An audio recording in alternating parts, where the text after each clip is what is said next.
پرسیاری یەکەم ئەڵێ تای ئۆتۆمبیلێک بە گۆشە خێراییەکی سەرەتایی 21.5 ڕاد لەسەر چرکە دەخولێتەوە.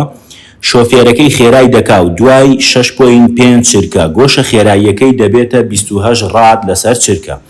ناوەندە گۆشە تاودانی تایەکە لە ماوەیەدا چەندە؟ خوێندکارانی عزیز، ئەگەر ئێمە بین لێرە درا و داواکراوی پرسیارەکە جیا بکەینەوە کە ئەمە زۆر گرنگە بۆ شیکاری پرسیارەکان و خوێندکار ئەتوانێ ئاسانتر بگا بە وەڵامی ڕاستی پرسیارەکە. لێرە ئەگەر دیقەت بین گۆشە خێرایی سەرەتایی یاوینەتێ کە ئۆمیگای ئینیشیاڵە یەکسانە بە 21.5 ڕاد لەسەر چرکە و هەروەها گۆشە خێرایی کۆتاییشی یاوینەتێ کە ئۆمێگای فاینەڵە ئەمیش ئەکاتە چەند 28 ڕاد لەسەر چرکە. و کاتیشی یاوینەتێ ئەو کاتەی کە ئەم گۆڕانی گۆشە خێرایی تیا ڕۆیە کە چەندەیە 6.5 چرکەیە. نەزانراوەکە کە لە پرسیارەکەیە داوای کردووە ئەڵێ چی؟ ئەڵێ ناوەندە گۆشە تاودانی تایەکە لە ماوەیەدا چەندە؟ واتە ئەلفای ئەڤرێج یەکسانە بە چەند؟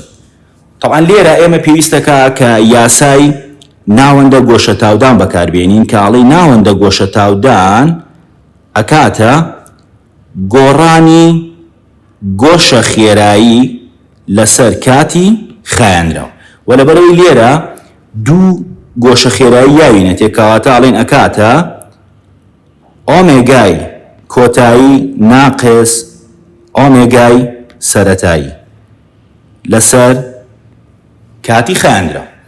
باشە، کەواتە ئەڵێن ناوەندە گۆشە تاودان ئەکاتە گۆشە خێرایی کۆتایی 28 ڕاد لەسەر چرکەیە ناقس گۆشە خێرایی سەرەتایی چەندەیە 21.5. دابەشی کاتی خایاندراوەکەمان چەندە؟ 6.5 چرکە.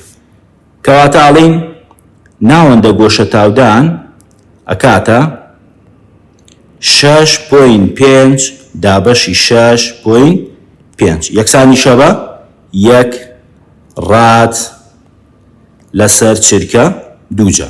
ئەگەر سەیری ئەو وەڵامانە بکەین کە لە پرسیاری یەکەمە یایەتی بە ئێوە عەزیز ئەبینین کە وەڵامی ئەی ئەڵێ 1 ڕاد لەسەر چرکە دووجایە. کەواتە وەڵامی ڕاست بۆ پرسیاری یەکەم خاڵی ئەیە کە 1 ڕاد لەسەر چرکە دووجایە. تەڵەن خوێندکارانی عەزیز ئەم پرسیارە لە بەشی یەکەم بەندی یەکەم بۆ ئێوەی عەزیز هاتۆتەوە. پرسیاری دووەم ئەڵێ بڕی هێزی کێشکردن بدۆزەرەوە کە کار دەکاتە سەر کەسێک بارستاییەکەی 71.2 کیلۆگرام بێت لەسەر ڕووی هەسارەی زەوی وەستاوە و هەروەها چیشی یاوینەتێ؟ نەگۆڕی کێشکردنی گشتی یاوینەتێ کە ئەکاتە 6.673 کە ڕەدەتوان ناقس 11 نیوتن مەتر دووجا لەسەر کیلۆگرام دووجا و هەروەها دوو زانیاری تریشی یاوینەتێ کە نیوەتیرەی زەوی ئار 6.37 کە ڕەدەتوان 6 مەترە و بارستایی زەویش 5.98 کە ڕەتی دەتوان 24 کیلۆگرامە. لە پرسیاری دووەمە ئەگەر بین درا و نەزانراوی پرسیارەکە دیاری بکەین طبعاً لێرە ئێم یەکەم واتە بارستایی یەکەم کە هی ئەو کەسەیە کە لەسەر ڕووی هەسارەی زەوی وەستاوە نرخەکەی چەندەیە؟ 71.2 کیلۆگرامە و هەروەها ئێمی دووەم کە هی زەویە چەندەیە؟ 5.98 کە ڕەتی دە بەتوانی 24 کیلۆگرامە و نەگۆڕی گشتی کێشکردنیشی یاوینەتێ کە جی کەپیتاڵ ئەکاتە 6.673 کە ڕەتی دە بەتوانی ناقس 11 نیوتن مەتر دووجا لەسەر کیلۆگرام دووجایە و هەروەها نیوەتیرەی زەویش یاوینەتێ ئار ئەکاتە 6.37 کە ڕەتی دە بەتوانی 6 مەتر. لە نەزانراوەکەیە بۆ ئەم پرسیارە ئەڵێ چیمان بۆ بدۆزەرەوە؟ ئەڵێ هێزی کێشکردن واتە FG یەکسانە بە چەند؟ طبعاً ئێمە یاسایەکمان هەیە ئەڵێ FG یەکسانە بە نەگۆڕی کێشکردنی گشتی کەڕەتی بارستایی یەکەم زەربی بارستایی دووەم دابەشی نیوەتیرە دووجا. کەواتە FG یەکسانە بە نرخەکان دانینەوە. نەگۆڕی کێشکردنی گشتیەکەمان نرخەکەی 6.673 کەڕەتی دەبەتوانی ناقس 11. بارستایی یەکەممان 71.2 کەڕەتی بارستایی دووەم 5.98 کەڕەتی دەبەتوانی 24.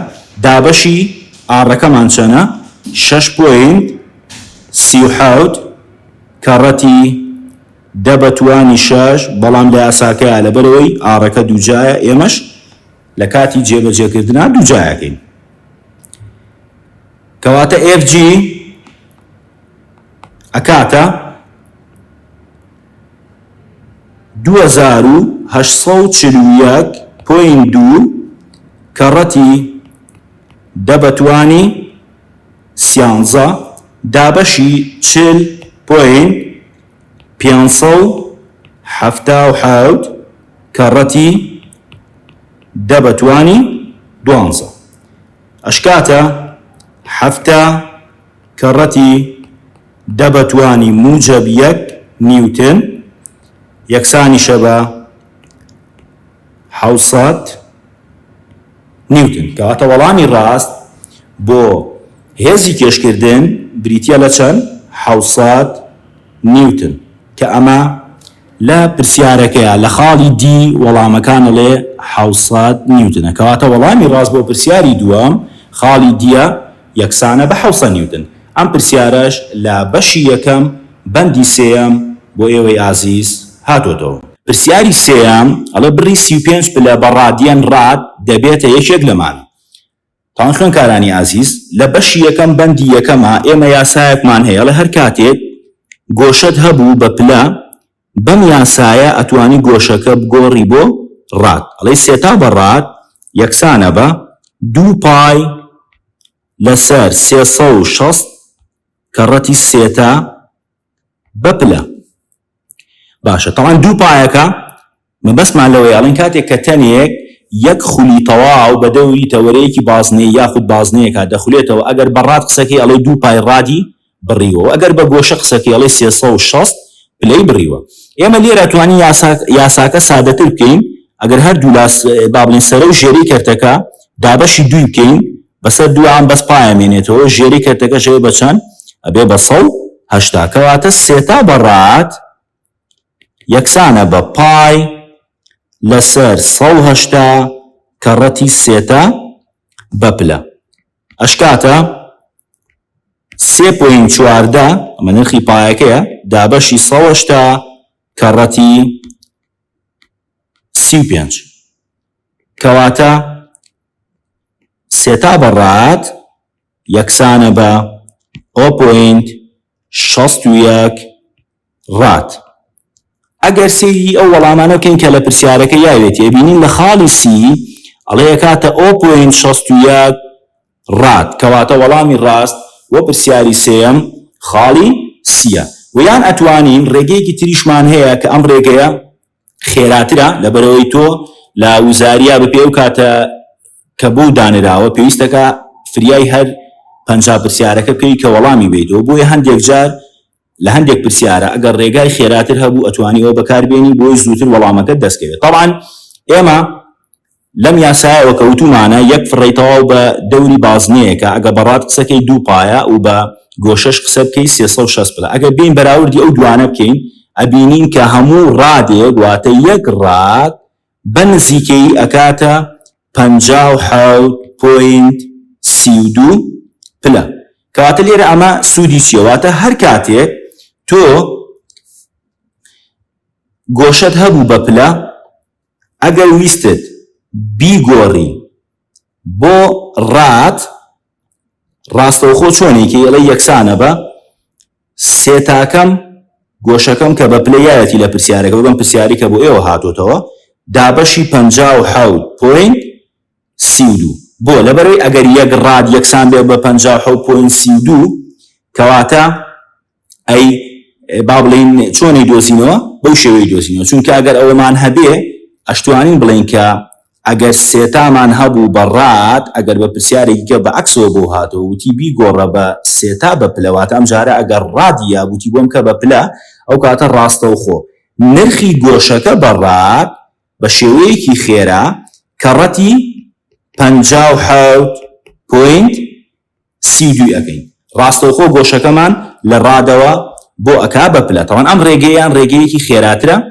واتە زووتر ئەتوانی ئەنجامەکە بەدەست بێنی بەڵام بێگومان ئێمە کاتێک کە 360ەکە دابەشی دووپایەکە ئەکەین واتە دووپایەکە کاتە دوو کەڕەتی 3.14 واتە 6.28 طبعا ئەو 50.32 لە دوای 32کەوە کاتێک کە با بڵین دابەشەکە ئەکەین هەندێک ژمارەی ترمان هەیە واتە ئێمە 32کە بە نزیکەی وەرمانگرتووە بۆیە ئەگونجێ لەوانەیە لە پرسیارەکەیان ڕاستەوخۆ بەم ڕێگە خێرایان نرخەکە بە دەقیق نەداتێ و کام نرخیان نزیک بوو لە ئەنجامەکەی تۆ بێگومان ئەوە وەڵامە ڕاستەکەتەوە ئێمە بە کورتکردنەوەی ژمارەکان ئەو نرخەمان بە نزیکەی بۆ دەرچووە کەواتە وەڵامی پرسیاری سێیەم خاڵی سیە کە 0.61 ڕادەکە و ئەم پرسیارەش وەکو وتمان لە بەشی یەکەم بەندی یەکەم بۆ ئێوەی ئازیز هاتۆتەوە پرسیاری چوارەم کە بۆ ئێوەی ئازیز هاتۆتەوە ئەڵێ گۆشە لە نێوان ئاراستەی چەقەهێز واتە FC و ئاراستەی لێکەوتە خێرایی واتە VT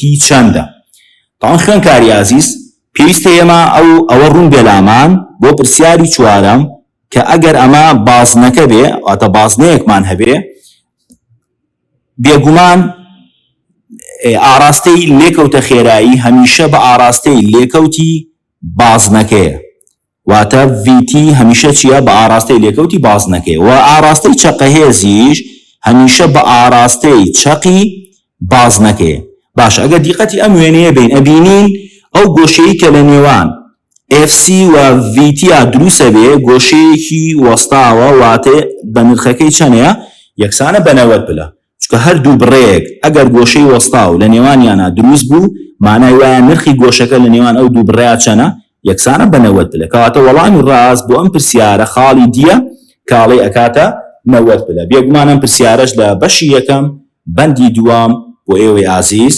هاتۆتەوە پرسیاری پێنجام ئەڵێ ئۆتۆمبیلێک لەسەر ڕێڕەوێکی بازنەی دەجوڵێت بە خێراییەکی بڕ نەگۆڕ کەواتە خێراییەکە لێرە چۆنە بڕەکەی نەگۆڕە کام لەمانەی خوارەوە بۆ جوڵەی ئۆتۆمبیلەکە ڕاستە خاڵی ئەی ئەڵێ لێکەوتە تاودانی هەیە بەڵام چەقە تاودانی نییە خاڵی B چەقە تاودانی هەیە بەڵام لێکەوتە تاودانی نییە خاڵی C چەقە تاودان و لێکەوتە تاودانی هەیە خاڵی D چەقە تاودان و لێکەوتە تاودانی نییە تاوان خوێنکارانی ئازیز بۆ وەڵام دانەوەی ئەم پرسیارە پێویستەکە ئێمە بزانین کە چەقە تاودان کەی دروسە بێ و چۆن دروسە بێ و بە هەمان شێوەش لێکەوتە تاودان چۆن دروسە بێ طبعا لێرە لەم پرسیارەیە لەبەرەوەی خۆی وتوێتی ئۆتۆمبیلەکە لەسەر ڕێڕەوێکی بازنەی دەجوڵێت بەڵام بەچی بە خێراییەکی بەرنەگۆڕ کەواتە لێرە لەبەرەوەی کە چەقە تاودان لە ئەنجامی گۆڕانی ئاراستەی لێکەوتە خێراییەوە دروسە بێ لە ئەنجامی گۆڕانی ئاراستەی لێکەوتە خێراییەوە دروسە بێ واتە چەقە تاودان هیچ پەیوەندیەکی بە گۆڕینی بڕی خێراییەکەوە نیە تەنها بۆ دروستبوونی چەقە تاودان پێویستمان بە گۆڕینی ئاراستەی لێکەوتە خێراییەکە و لێرەش لەبەری ئۆتۆمبیلەکە لەسەر ڕێڕەوێکی بازنەی دەجوڵێت بێگومان گۆڕانی ئاراستەی لێکەوتە خێرایی دروسە بێ کەواتە لەمەوە دڵنیاین لەوەی کە ئەو ئۆتۆمبیلە چەقە تاودانی هەیە بەڵام بۆ لێکەوتە تاودان لەبەر ئەوەی لێکەوتە تاودان لە ئەنجامی گۆڕانی بڕی لێکەوتە خێراییەوە دروسە بێ بەڵام ئەو لە پرسیارەکەی ئەڵێ ئۆتۆمبیلەکە بە خێراییەکی بەرنەگۆڕ ئەجوڵێ لەسەر ڕێڕەوە بازنەیەکە کەواتە لێرە خێراییەکەی بڕەکەی نەگۆڕاوە بەڵام بۆ دروستبوونی لێکەوتە تاودان پێویستمان بە گۆڕانی بڕی لێکەوتە خێراییە بۆیە لەمەوە ئەگەینەوە ئەنجامەی کە بێگومان لێکەوتە تاودانی نییە کەواتە وەڵامی ڕاست بۆ ئەم پرسیارە بە دڵنیاییەوە چەقە تاودانی هەیە بەدڵنیاییەوە خاڵی بی ئەڵێ چەقە تاودانی هەیە بەڵام لێکەوتە تاودانی نییە لەبەر ئەو هۆکارانەی کە بۆ ئێوەی ئازیزمان ڕوون کردوێتەوە. کەواتە وەڵامی ڕاست بۆ پرسیاری پێنجەم خاڵی بیە کە ئەوە وەڵامە ڕاستەکەی. بێگومان ئەم پرسیارەش لە بەشی یەکەم بەندی دووەمە بۆ ئێوەی ئازیز هاتۆتەوە. پرسیاری شەشەم ئەڵێ ئۆتۆمبیلێک کە لەسەر ڕێڕەوێکی بازنەی ئاسۆیی دەڕوات ئەو هێزە دیاری بکە کە جوڵەی بەسوور پەیدا دەکات. خاڵی ئەی ئەڵێ هێزی لێخشاندنی نێوان تایەکان و ڕێڕەوەکە. خاڵی بی ئەڵێ کێشی گشتی ئۆتۆمبیلەکە. خاڵی سی هێزی ستونی ڕێڕەوەکە لەسەر ئۆتۆمبیلەکە. خاڵی دی هەموو وەڵامەکان هەڵە. تاوان خوێنکاری ئازیز بۆ پرسیاری شەشەم پێویستە ئێمە ئەوە بزانین کە هەر شتێک یاخود هەر تەنێک چەقە هێز دروست بکە واتە ئەوە جوڵەیەکی بەسووری دروست کردووە. لەم پرسیارەدا هێزی لێخشاندن لە نێوان تایەکان و ڕێڕەوەکە بە دڵنیاییەوە دەبێتە هۆی دروستبوونی چەقە هێز. کەواتە لێرە هێزە لێخشاندنەکە واکە کە چەقە هێزێک دروست ببێ بەهۆی هێزی لێخشاندنی نێوان تایەکان لەگەڵ ڕێڕەوەکەیە. واتە لەم بارەیە بەدڵنیاییەوە لەم باری پرسیارەیە هێزی لێخشاندنی تایەکان و زەویەکە چەقە هێزی پێویست دروست دەکەن و بەدڵنیاییشەوە ئۆتۆمبیلەکە لەسەر ڕێڕەوێکی بازنەیە بەهۆی دروستبوونی ئەو چەقە هێزەوە ئۆتۆمبیلەکە ئەتوانێ پێش بکاتەوە و جوڵەی بەسوور پەیدا بکە. کەواتە وەڵامی ڕاست لێرە بەدڵنیاییەوە خاڵی ئەیە کە هێزی لێخشاندنی نێوان تایەکان و ڕێڕەوەکە وەڵامە ڕاستەکەیە و ئەبێتە هۆی دروستبوونی جوڵەی بەسوور. ئەم پرسیارەش لە بەشی یەکەم بەندی دووەم بۆ ئێوەی ئازیز هاتۆتەوە. پرسیاری حەوتام سێ هێز هەمان بڕیان هەیە واتە ئێفی یەکەم یەکسانە بە ئێفی دووەم یەکسانیشە بە ئێفی سێم و هەرسێکشیان بڕەکان چەنە؟ 10 نیوتنە. کار لە تووڵەکە دەکەن وەکو لەم وێنەیان ڕوون کراوەتەوە. ئەڵێ کام لەم هێزانە زەبرێکی گەورەتر لەسەر تووڵەکە دروست دەکات بە دەوری ئەو تەوەرەیەی کە دەکەوێتە لای چەپی تووڵەکە. ئەگەر واتە درێژی تووڵەکە چەنە بێ یەکسان بێ بە 1 مەتر. تاوان خوێنکارانی ئازیز لێرە یەک تێبینی زۆر گرنگمان هەیە کە پێویستە پێشتر بە ڕێزت وەرت گرتی بێ ئەویش ئەوەیە کە هەر هێزێک لەسەر تەوەرەی خولانەوە دروست بێت مانای وایە هیچ زەبرێک لەسەر ئەو هێزە دروست نەبوو. واتە لێرە ئێفی سێم هیچ زەبرێکی لەسەر دروست نابێت. بەڵام بزانین بۆ ئێفی یەکەم لەگەڵ ئێفی دووەمە کامیان زۆرترین زەبر یاخود گەورەترین زەبر دروستەکەن لەسەر ئەو تووڵە کە ئەویش پێویستی بۆ وەڵامەیە کە بزانێت کامیان ئێف1 یان ئێف2. تاوان بێگومان ئێمە پێویستەکە لێرە شیکاری پرسیارەکە بکەین بۆی بزانین کام ئەنجامەیان گەورەتر بوو مانای وایە ئەو هێزەیان زۆرترین زەبری لەسەر تووڵەکە دروست کردوە. تاوان ئێمە لە بەشی دووەم بەندی یەکەمە یاسای زەبرمان هەیە کە ئەڵێ زەبر یەکسانە بە FD ساینی ثێتا گۆشەکە. باش ئەگەر بین زەبری یەکەم وەرگرین کە لەسەر هێزی یەکەم دروست بووە وتمان بڕی هێزەکان هەر سێ هێزەکە یەکسانە واتە هەر سێشان 10 نیوتنە. کەڕەتی دی بۆ هێزی یەکەم لەبەرەوەی لە ئێفی دوو بۆ ئێفی سێ یعنی کە ئێفی سێ تەوەری خولانەوەیە دوورترە واتە کۆی گشتی درێژی تووڵەکە وەرەگری یعنی دیەکەمان لێرە چەنە 1 مەترە. کەڕەتی گۆشەکەی کە دروستی کردووە وەکو لە وێنەکەیە دیارە چەنەیە سی پلەیە کەواتە کەڕەتی ساینی سی پلەیەکەین. کەواتە زەبری یەکەم یەکسانە بە ساینی سی پلە وەرەگرین کەڕەتی یەکێکین و کەڕەتی دەیەکەین لە ئەنجامدا نەتیجەکەمان چەنە دەرەچێ ئەنجامەکەمان 5 نیوتن مەتر. ئەمە چییە؟ ئەمە زەبری یەکەمە. باش ئەگەر بین زەبری دووەم بدۆزینەوە ئەکاتە ئێفی دوو کەڕەتی دی دوو کەڕەتی ساینی ئەو سێتایی کە لە نێوانیانە دروست بووە. کاتە ئێفەکە نرخەکەی وتمان بۆ هەر سێشیان نەگۆڕە هەر دەکە بەکارێنین. کەڕەتی لێرە ئەگەر دیقەت بێ ئەڵێ ئەو دووریەی کە لە ئێفی دوو بۆ تەوەری خولانەوە هەمانە چەنەیە؟ ئێڵ لەسەر 4 ئێڵەکە خۆی یەکە کەواتە ئەڵێ کەڕەتی 1 لەسەر 4. باشە کەڕەتی گۆشەکەش ئەگەر سەیری بکەی لە نێوان F2 لەگەڵ تووڵەکەیە گۆشەیەکی وەستاوی دروست کردو کەواتە گۆشەکەمان چەنە 90 پلێ کەواتە ساینی 90 وەرەگرین کەواتە زەبری دووەم ئەکاتە 2.5 نیوتن مەتر. باشە وەکو وتیشمان لە پێشترە وتمان ئێفی سێم هیچ زەبرێک دروست ناکا بۆ لەبەرەوەی لەسەر تەوەرەی خولانەوەی ئەبێ ئاگامان لەو تێبینێ کەواتە ئەگەر سەیری ئەنجامەکان بکەین ئەبینین ئەنجامی زەبری یەکەم 5 نیوتن مەترە بەڵام ئەنجامی زەبری دووەم 2.5 نیوتن مەترە. ئێوی لە پرسیارەکەی ئەڵێ کام لەم هێزانە زەبرێکی گەورەتر لەسەر تووڵەکە دروست دەکات بە دەوری ئەو تەوەرەیەی کە دەکەوێتە لای چەپی تووڵەکە. کەواتە وەڵامی ڕاست لێرە خاڵی بیە کاڵێی هێزی یەکەم زۆرترین یاخود گەورەترین زەبر دروستەکە.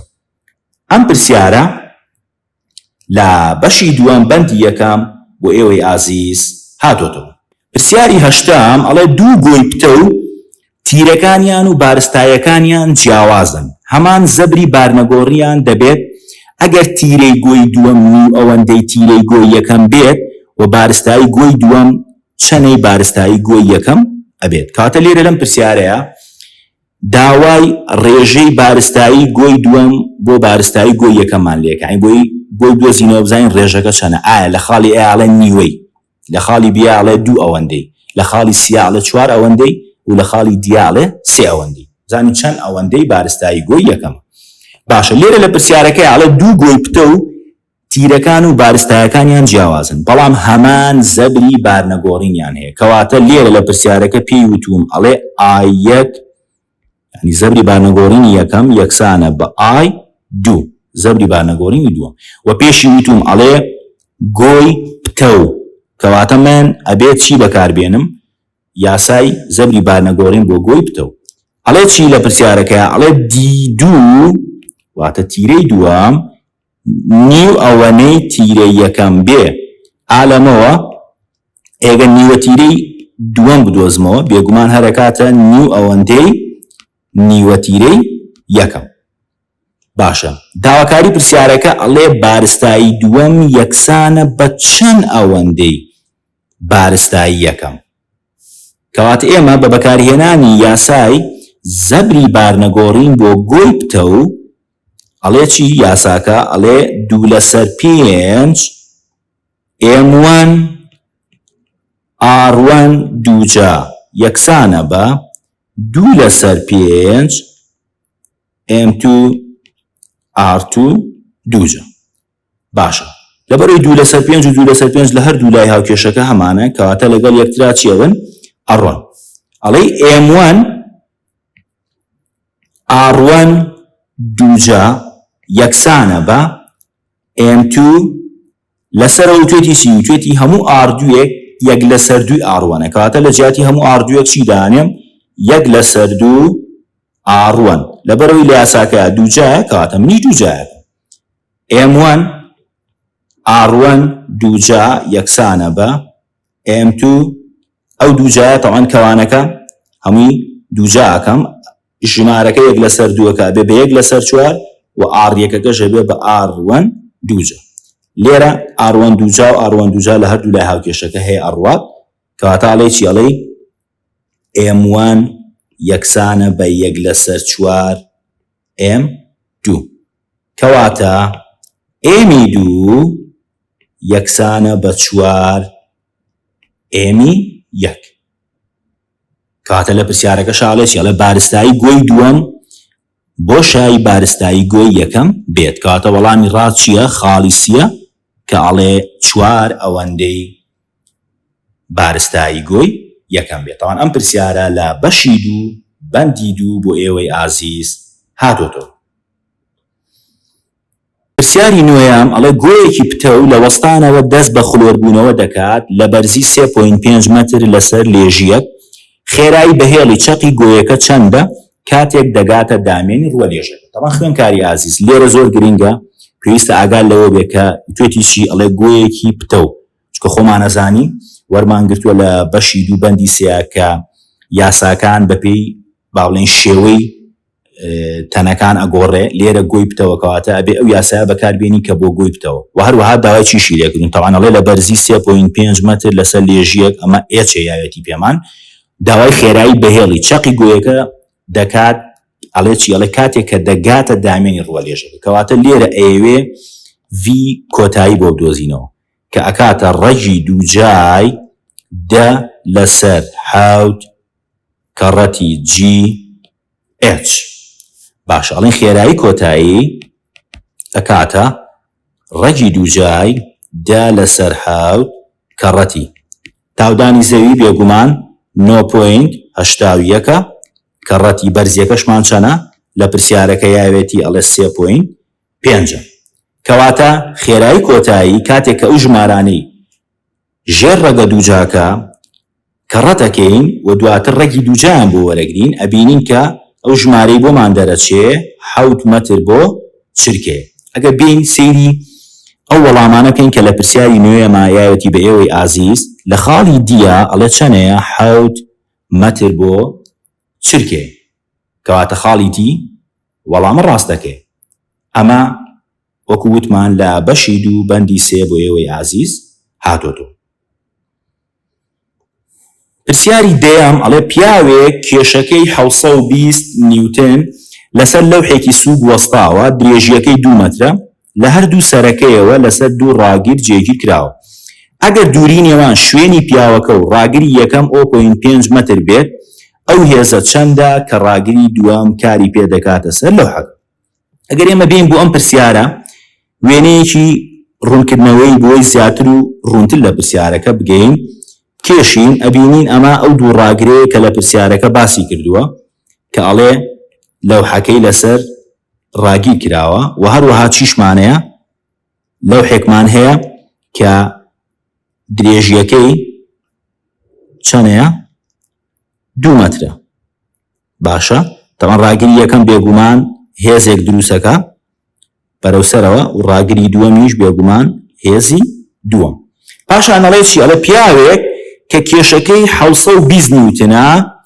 لەسەر ئەم لەوحە تەبعاً وەستاوە باشە ئەڵێ ئەگە دووری شوێنی ئەو پیاوە لە ڕاگری یەکەمە 0.5 مەتر بێ کەواتە وای دانین ئەو پیاوە ئالێرە وەستاوە دووریەکەی چەنە 0.5 مەترە باشە کەواتە لە ڕاگری یەکەمەوە دووری ئەو پیاوە 0.5 مەتر بێ کەواتە ئەو پیاوە لە ڕاگری دووەمەوە چەنە دوورە 1.5 مەتر بۆ لەبەرەوەی خۆی درێژی لەوحەکە چەندەیە 2 مەترە باشە داوای چیمان لێکە ئەڵێ ئەو هێزە چەندە کە ڕاگری دووەم کاری پێ دەکاتە سەر لەوحەکە تاوان خوێنکاری عزیز لێرە تێبینیەکمان هەیە کە پێویستەکە بە باشی ئاگاد لێ بێ ئەویش ئەوەیە کە هەر هێزێک ینی یاخود با بڵێن کام لەو دوو هێزەی کە ئێستا لەم پرسیارەیە دراوە بە ئێمە کامیان لە تەنەکەوە نزیک بوو ئەوە ئەو هێزە ئەکەین بە تەوەرەی خولانەوە و ئێمە پێشتریش لە بەشی دووەما وەرمانگوتەوە وتمانە هەر هێزێک بە تەوەرەی خولانەوەی بڕوە یاخود لەسەر تەوەرەی خولانەوە بێ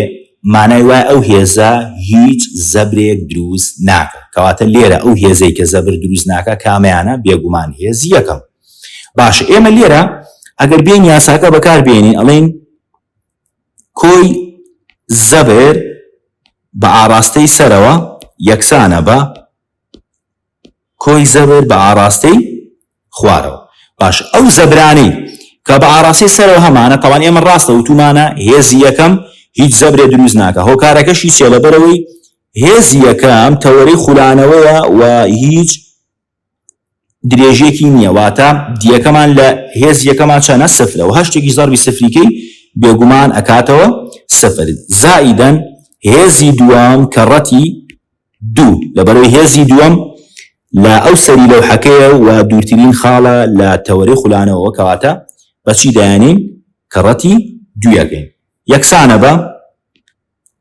ئەو زەبرەی کە با بڵێن پیاوەکە دروستیەکە لەسەر لەوحەکە کە ئاراستەیەکەی بەرەو خوارەوەی 720 کەڕەتی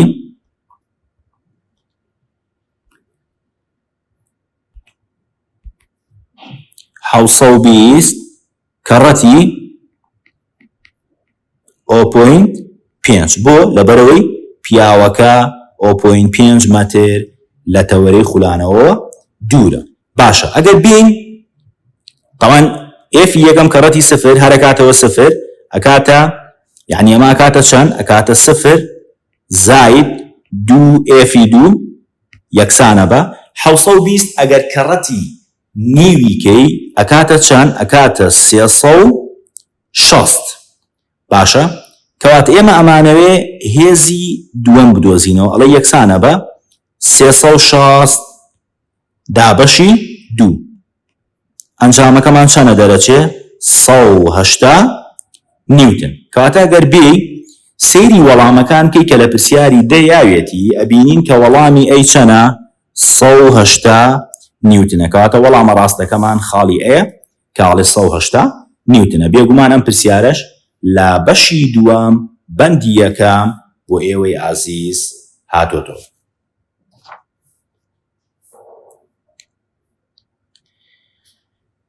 باشە پرسیاری 11 خۆ خلیسکێنەکانی سەر سەهۆڵ بنەمای پاراستنی گۆشەتەوژم بەکاردەهێنن بۆ بەدەستهێنانی گۆشە خێراییەکی خولانەوەی بەرز ئەڵێ ئەگەر زەبری بارنەگۆڕینی خۆ خلیسکێنەکە کەم بکرێت بۆ نیوەی یەکەم جاری جوڵەوزەی بەخولی خلیسکێنەکە بە کام کۆلکە دەگۆڕێت.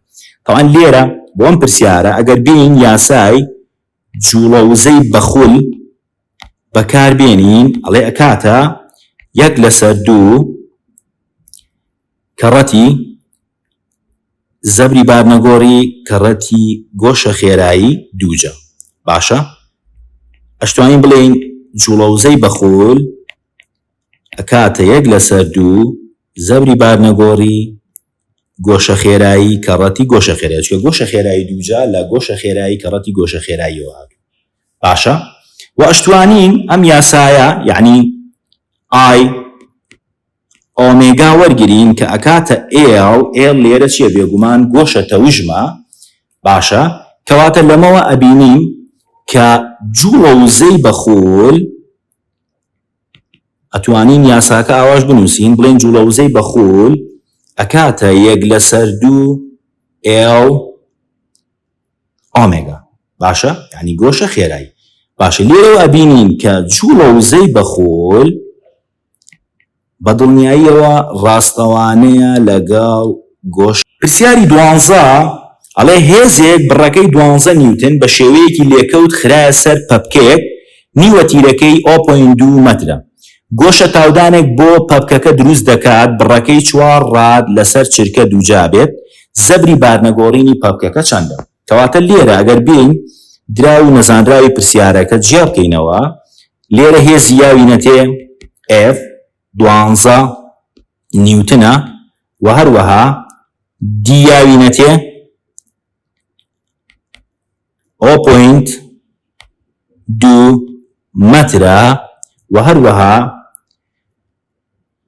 گۆشە تاودانی یاوینەتێ کە 4 ڕات لەسەر چرکە دووجایە داوای چیمان لێەکە ئەڵێ زەبری بارنەگۆڕی پەپکەکە چەندە واتە ئای لە نەزانراوە ئەڵێ ئای یەکسانە بەچەند باش ئێمە لێرە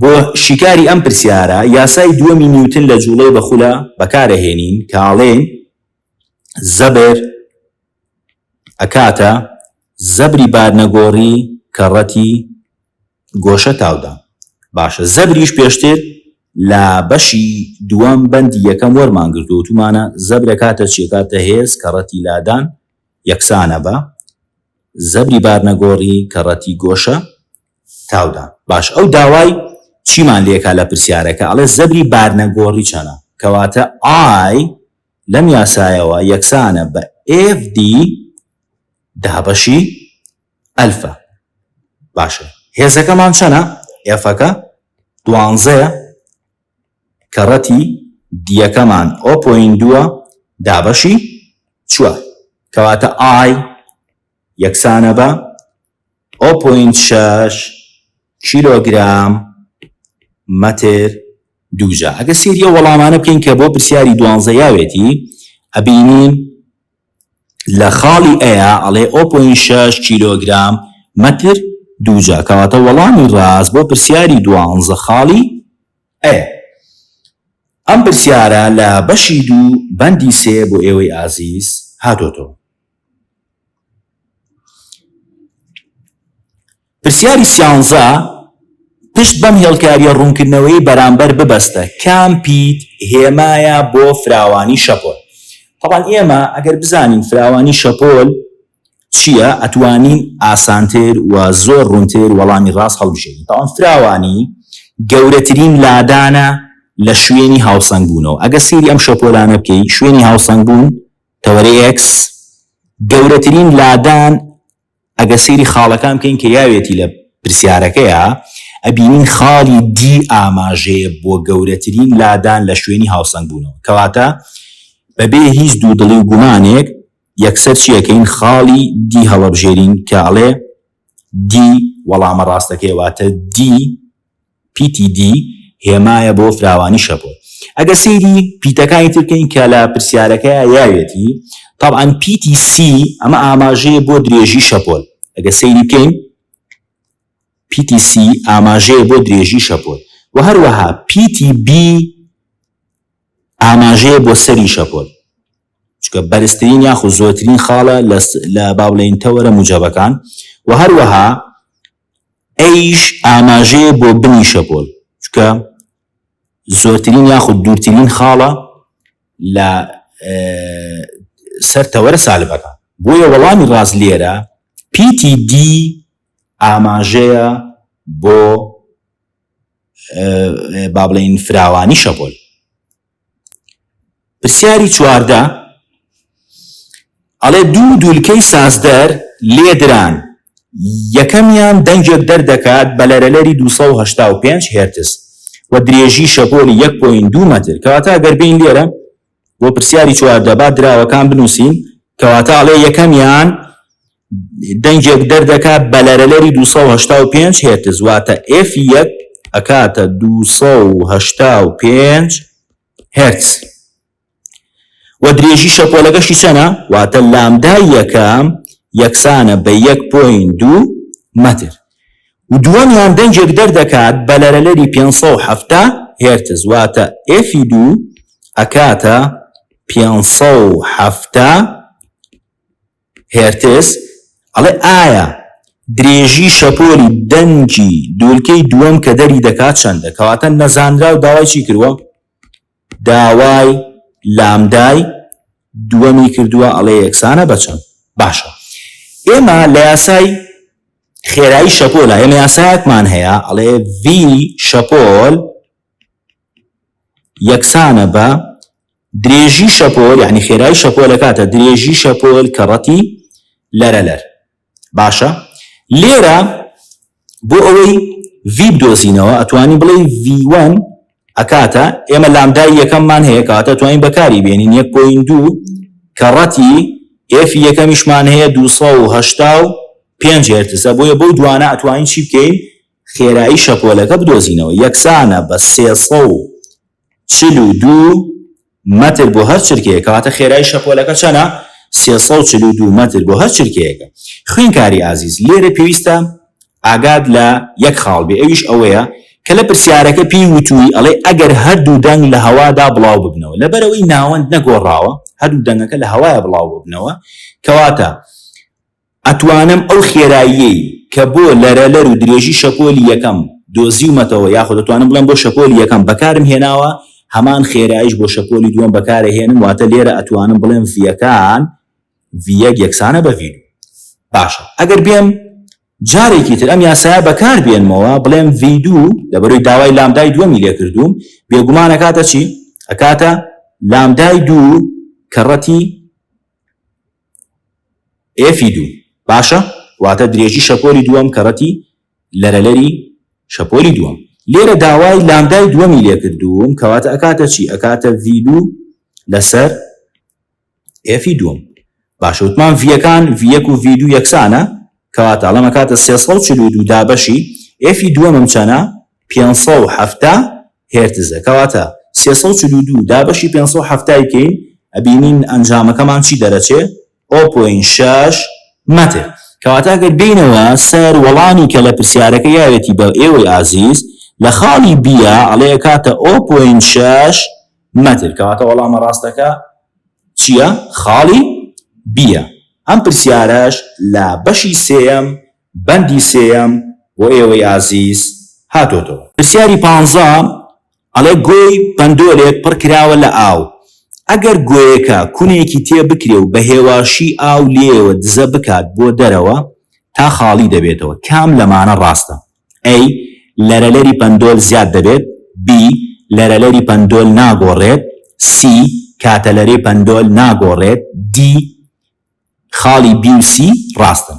خوێنکاری ئازیز لێرە پێویستەکە ئێمە ئاگامان لە یەک خاڵ بێ کە ئەویش ئەوەیە بێگومان لەرەلەر لێرە لەم پرسیارەیە ئەبێ ئاگامان لەوە بێ کە لەرەلەر ناگۆڕێت. بۆ لەبەرەوەی کوونبوون واتە ڕۆیشتنی ئاو و ئەم کردارەش مانای ئەوەیە کە بارستایی کەمەکە.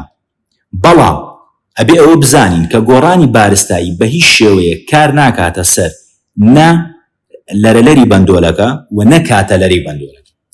ئەشتوانی ئەمە بە بەکارهێنانی بۆ ڕوونکردنەوەی زیاتر ئێمە کاتەلەرە ئەڵێ ئەکاتە چی لە بەندۆلە؟ ئەکاتە 2 پای ڕەگی L لەسەر AG.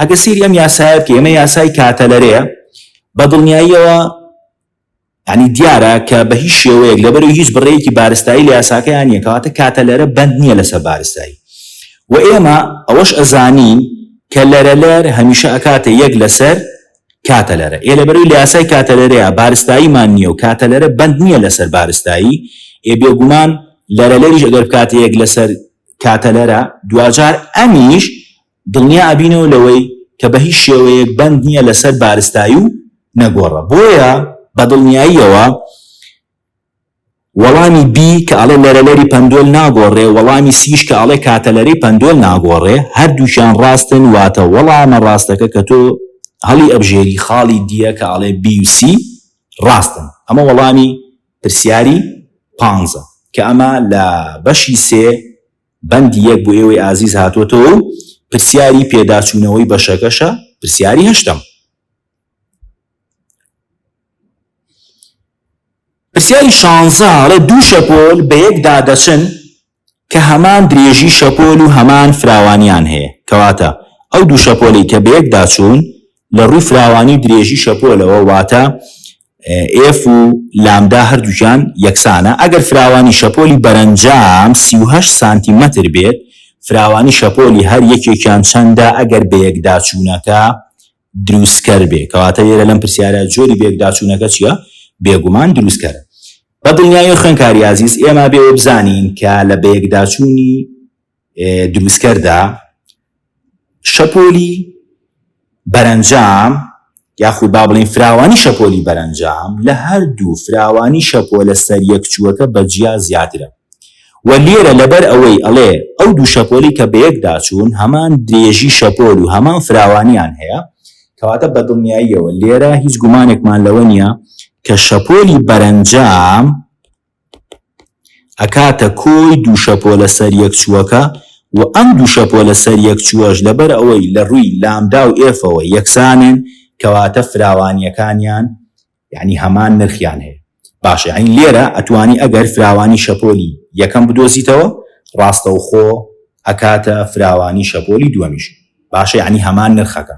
باشە لێرە لەبەری شەپۆلی بەرەنجام 38 سانتیمە کاتێمە ئەگەر لەبەرەوەی دوو شەپۆلەکەش تەنها دوو شەپۆلن چوونەتە سەر یەک یعنی ژمارە شەپۆلەکان چەنە ئەیوەن و ئەیتو یعنی تەنها دوو شەپۆلم هەیە کەواتە ئەڵێم ئەگەر بمەوێ فراوانی شەپۆلی یەکەم بدۆزمەوە لەبەری ئەم دوانە یەکسانن یعنی ئەتوانین بڕێیەکیان لە جیاتی ئەو دانین بۆ نمونە ئەتوانی بڵێ شەپۆلی بەرەنجام ئەکاتە دوو ئەیوەنیان ئەوە دوو ئەیتو کەواتە ئەگەر ئەیوەن بدۆزیتەوە ئەڵێ ئەکاتە چی؟ ئەکاتە فراوانی شەپۆلی بەرەنجام دابەشی دوو.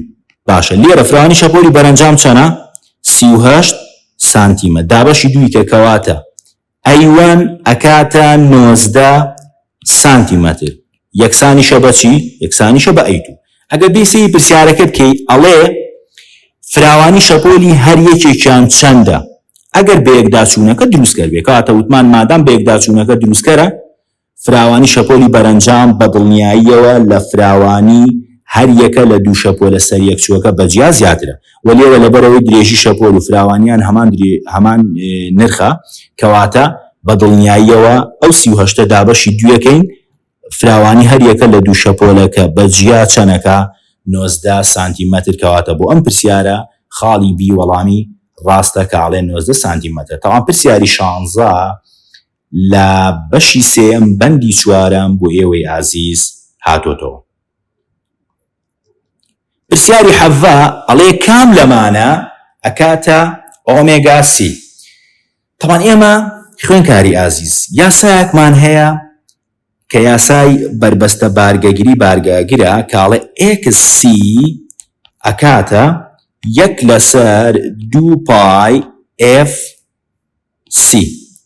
باشە طبعا ئێفەکە لێرە لەرە و سیەکەش چییە بارگەگریە. باشە ئەگەر بین هەردوو لای هاوکێشەکە هەڵگێڕینەوە ئەم لا ئەڵێ ئەبێ بە 1/XC ئەکاتە 2 پای FC. باشە و ئێمە وەریشمان گرتو ئەزانین کە 2 پای F ئەکاتە چی؟ ئەکاتە ئۆمێگا کەواتە 1/XC یەکسانە بە لە جیاتی هەموو 2 پای F چی دانین ئۆمێگا دانین ئەڵێ یەکسانە بە ئۆمێگا C. کەواتە ئەگە بین سەیری وەڵامەکان بکەین کە لە پرسیارەکە یاوێتی ئەبینین لە خاڵی بیا ئەڵێ 1/XC ئەکاتە چی؟ ئەکاتە ئۆمێگا C کەواتە وەڵامی ڕاستیە خاڵی.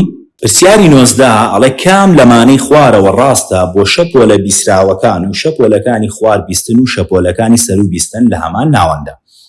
کاڵ خوێنکاری عزیز ئێمە بەگشتی وەکو لە پرسیارەکەشە ئاماژەی بیاوە سێ جۆر شەپۆلمان هەیە لە دەنگە. یەکیان پێوترێ شەپۆلە بیستراوەکان کە ئەمە لەرەلەریان لە نێوان 20 بۆ 20,000 هێرتزایە و شەپۆلەکانی خوار بیستن کە ئەمە لەرەلەرەکانیان کەمترە لە 20 هێرتز و شەپۆلەکانی سەرو بیستن کە ئەمە لەرەلەرەکانیان لە سەرو 20,000 هێرتزە. واتە گەر ئێمە بە لەرەلەر پۆڵێنیان بکەین ئەڵێن ئەگەر F 20 هێرتز ئەگەر ئێفەکە و یەکسان بوو بە 20 هێرتز بۆ 20,000 هێرتز یعنی لەو نێوانەیە بوو ئەمە پێوترێ شەپۆلی چی؟ شەپۆلی بیستن. ئەگەر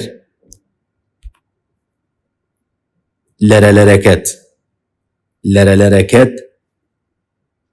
بچووکتر بوو لە 20 هێرتز ئەوە ئەم جۆرە شەپۆلە پێوترێ چی؟ پێوترێ خوار بیستن. و ئەگەر لەرەلەرەکەت لە سەرو 20,000 هێرتزەوە بوو واتە گەورەتر بوو لە 20,000 هێرتز ئەمە پێوترێ چی؟ پێوترێ سەرو بیستن. و ئێمە ئەوەشە زانین کە هەمیشە درێژی شەپۆل واتە لامدا لەگەڵ ئێفا چۆنە هەمیشە پێچەوانەی یەکترن.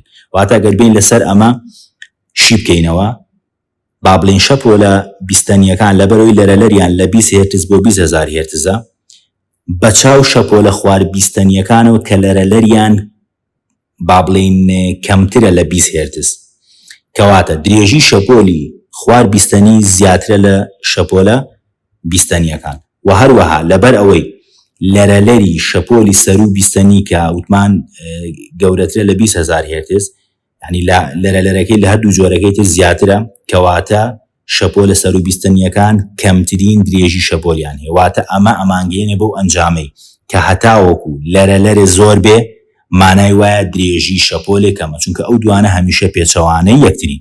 باشە بابێ سێری وەڵامەکانکەین لەم تێبینیانەوە کە ڕوومان کردەوە. خاڵی ئەی ئەڵێ چی؟ ئەڵێ درێژی شەپۆلی سەرو بیستن گەورەترە لە درێژی شەپۆلی بیستن. تاوان بە دڵنیاییەوە ئەمە غەڵەتە. بۆ لەبەری وتمان شەپۆلی سەرو بیستن زۆرترین لەرەلەری هەیە کەواتە ئەبێ کەمترین درێژی شەپۆلی هەبێ بۆیە وەڵامی ئەی هەڵەیە. باشە وەڵامی بی ئەڵێ لەرەلەری خوار بیستن گەورەترە لە لەرەلەری بیستن.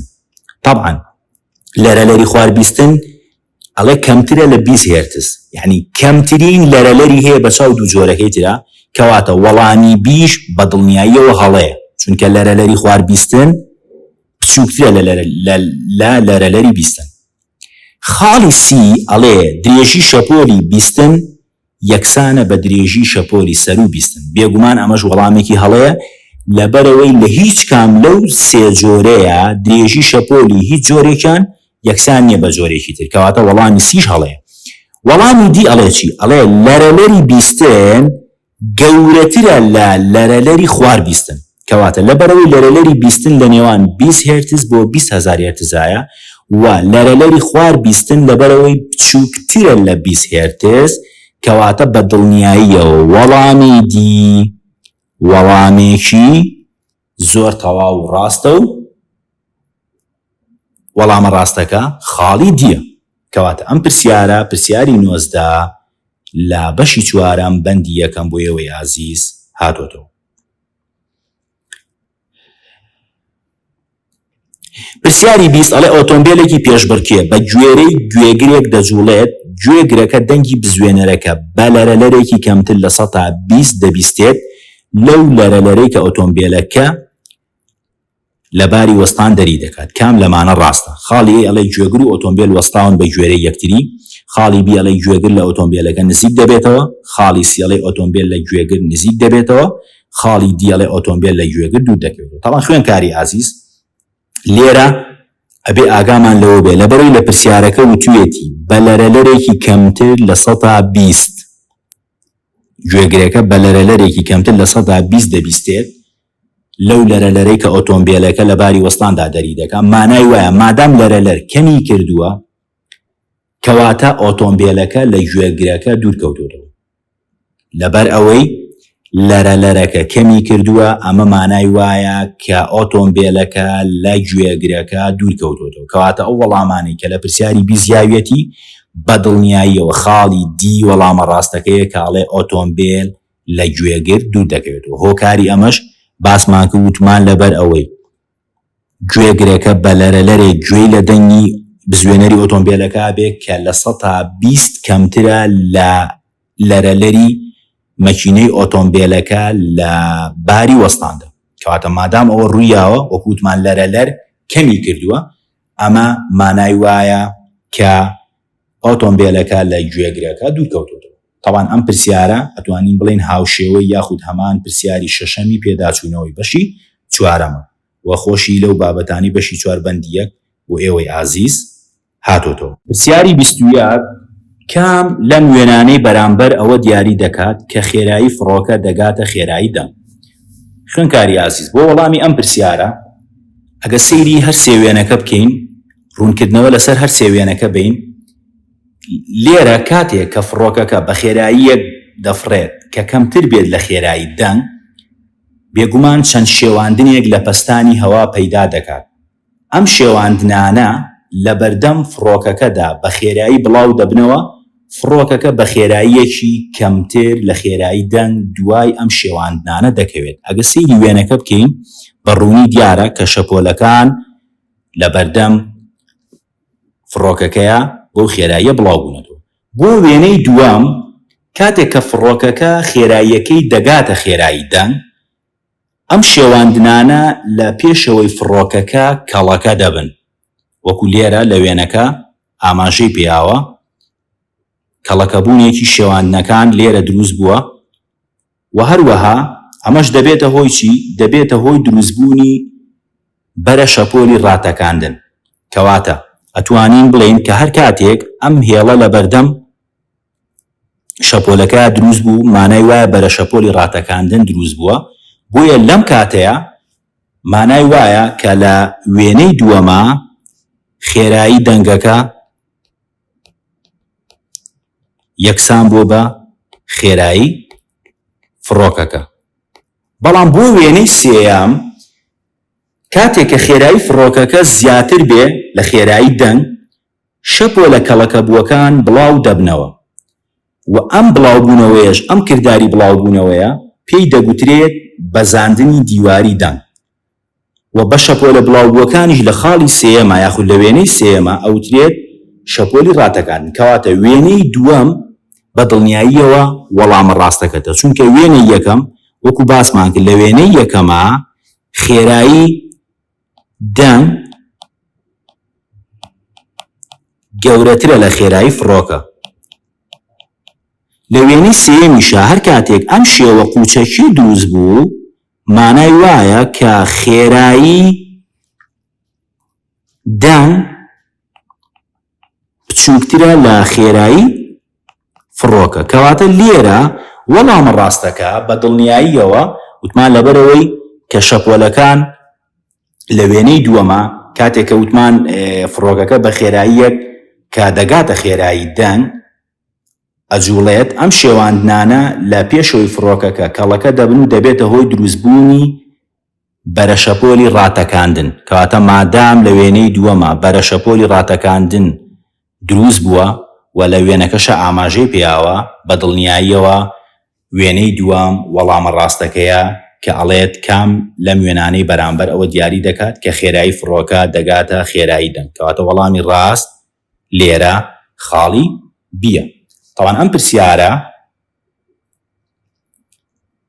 لە بەشی چوارەم بەندی یەکەم بۆ ئێوەی ئازیز هاتۆتەوە. پرسیاری 22 ئەڵێ ئەگەر درێژترین درێژی شەپۆلی وەستاو لە بۆریەکی دوولاکراوەدا 4.5 مەتر بێت، ئایا درێژترین درێژی شەپۆلی وەستاو لەم بۆریەدا دەبێتە چەند کاتێک یەکێک لە سەرەکانی دادەخرێت؟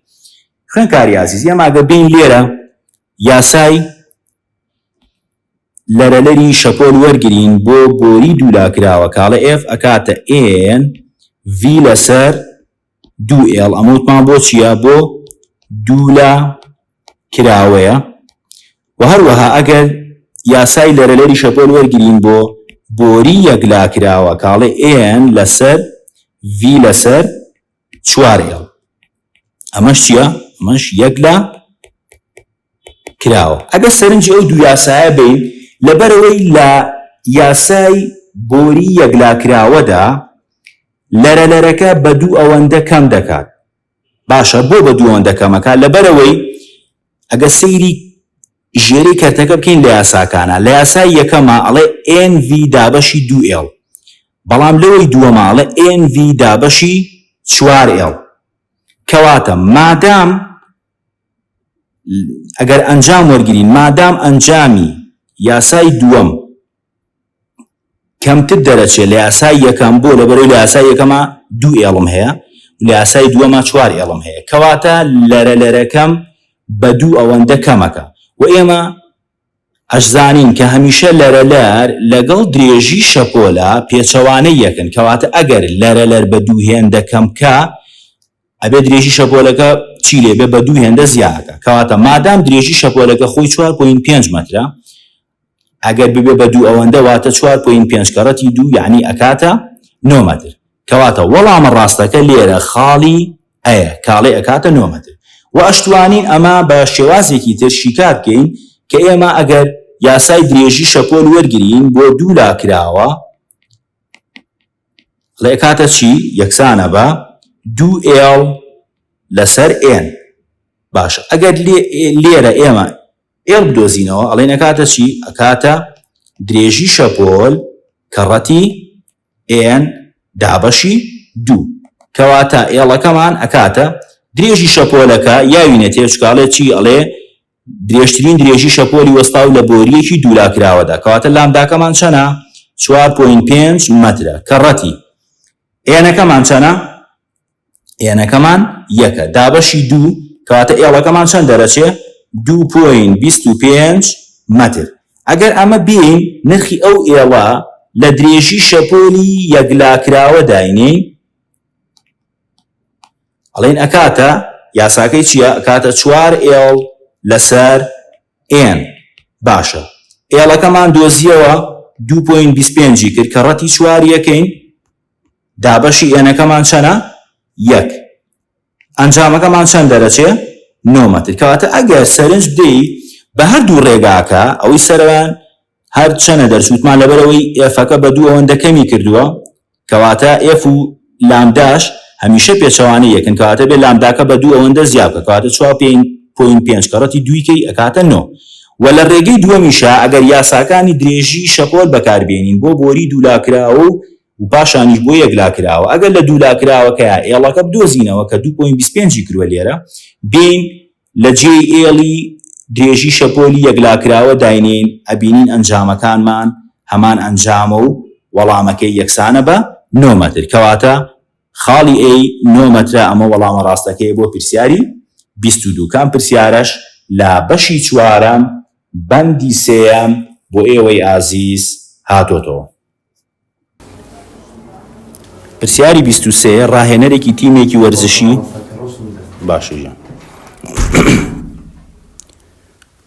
پرسیاری 23 ڕاهێنەرێکی تیمێکی وەرزشی بە دەنگێکی بەرز بانگی ناوبژیوانی یاریەکە دەکات کە لە دووری 5 مەتر لێوە وەستاوە.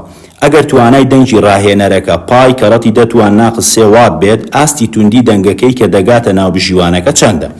تاوان خوێنکاری عزیز ئێمە لێرە ئەگە بین درا و نەزانراوی پرسیارەکە جیا بکەینەوە تاوان لێرە چی یاوینەتێ ئاڕی یاوینەتێ ئەڵێ 5 مەترە و هەروەها توانای دەنگی ڕاهێنەرەکەشی یاوینەتێ واتە پی پای کەڕەتی دەتوان ناقص 3 واتە. داوای چیمان لێکە واتە نەزانراوەکەمان چییە؟ ئەڵێ ئاستی توندی دەنگەکەی کە دەگاتە ناوبژیوانەکە چەندە؟ ئاستی توندی دەنگ یەکسانە بەچەند؟ تاوان خوێنکاری عزیز ئێمە لێرە پێویستەکە کە ئێمە چی بدۆزینەوە؟ توندی دەنگ واتە ئای بدۆزینەوە. بۆ لەبەرەوەی ئێمە یاسایەکمان هەیە ئەڵێ ئاستی توندی دەنگ ئەکاتە دا لۆگی ئای لەسەر ئای نۆت. کەواتە ئێمە لێرە پێویستمان بەوەیە جارێکە سەرەتا ئای واتە توندی دەنگ بدۆزینەوە کە یاساکە ئەکاتە چی؟ ئەکاتە پی لەسەر 4 پای ئار دووجە. ئای یەکسانە بە پیەکە لە دراوەکانە هەمانە پای کەڕەتی دەتوان ناقص 3 لەسەر 4 پای کەڕەتی ئاڕەکەمان لە پرسیارەکە 5 مەترە. بەڵام ئێمە ئەبێ ئاگامان لەوە بێ کە لەبەرەوەی ئاڕەکە دووجا لە یاساکەیە کەواتە ئێمەش 5ەکە دووجا ئەکەین. کەواتە توندی دەنگ یەکسانە بە دەتوان ناقص 5 وات لەسەر مەتر دووجە. باشە پاشانی چیەکەین؟ یین ئاستی توندی دەنگ ئەدۆزینەوە.